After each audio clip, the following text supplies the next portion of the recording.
ভারতের স্বাধীনতা ও পাশ্চাত্য ধাঁচের গণতান্ত্রিক সংগঠনের প্রথম পদক্ষেপটি ছিল ব্রিটিশ ভাইসরয়ের উপদেষ্টা হিসাবে ভারতীয় কাউন্সিলরদের নিয়োগ।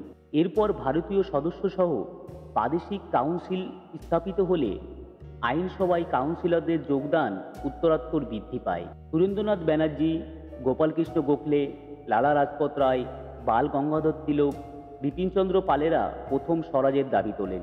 1920 সাল থেকে মোহনদাস করমচাঁদ গান্ধীর মতো ভারতীয় নেতৃবৃন্দ ব্রিটিশ রাজের বিরুদ্ধে গণ আন্দোলন সংগঠিত করে তোলেন। তার নেতৃত্বে অসহযোগ আন্দোলন, আইন অমান্য আন্দোলন ও 1942-এর ভারত ছাড়ো আন্দোলনকে ঘিরে সমগ্র ভারত অহিংস স্বাধীনতা আন্দোলনে ঐক্যবদ্ধ হয়। জওহরলাল নেহরু, সর্দার বল্লভভাই প্যাটেল, মৌলানা আবুল কালাম আজাদ, চিত্তরঞ্জন দাস, সুভাষচন্দ্র বসুরাও গণ আন্দোলন গড়তে গুরুত্বপূর্ণ ভূমিকা পালন করেন। পরে সুভাষচন্দ্র বসু ব্রিটিশ শাসনের বিরুদ্ধে আজাদিন ফৌজ গড়ে সশস্ত্র সংগ্রামে অবতীর্ণ হন।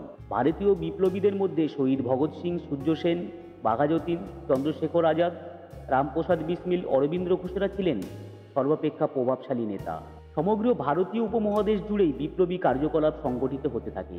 1946-এ বোম্বাই, করাচিতে নৌবাহিনী বিদ্রোহ করে।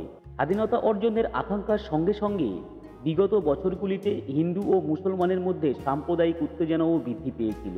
সংখ্যালঘু মুসলমান সম্প্রদায়ের মধ্যে ভবিষ্যতে কেবল হিন্দু সরকারের আশঙ্কা জেগে ওঠে। তাই ব্রিটিশ রাজের বিরোধিতার সঙ্গে সঙ্গে তারা হিন্দু শাসকদেরও অবিশ্বাস করতে শুরু করে। 1915 সালে মোহনদাস করমচাঁদ গান্ধীর উত্থান ঘটে।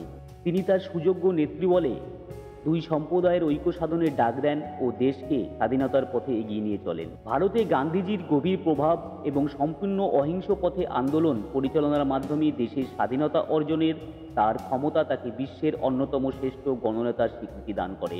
ব্রিটিশ বস্ত্রশিল্পকে দুর্বল করে তোলার লক্ষ্যে খাদি বস্ত্র পরিধান বা লবণ উৎপাদনের একচেটিয়া ব্রিটিশ নীতিকে খর্ব করে এক বিশাল পদযাত্রার মাধ্যমে সমুদ্রের তীরে গিয়ে সহস্তে লবণ উৎপাদনের আন্দোলনে তিনি নেতৃত্ব দেন।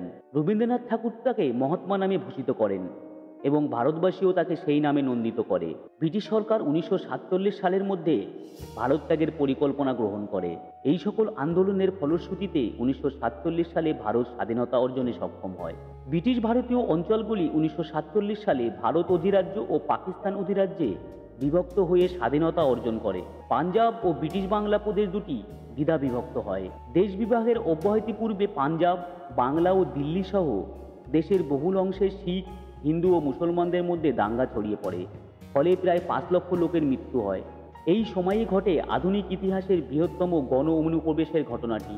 নবগঠিত ভারত ও পাকিস্তান উভয় রাষ্ট্রে প্রায় 1,20,00,000 হিন্দু, মুসলমান ও শিখ শরণার্থী আশ্রয় নেয়। ভালো লাগলে লাইক, কমেন্ট, শেয়ার এবং চ্যানেলটি অবশ্যই সাবস্ক্রাইব করবেন।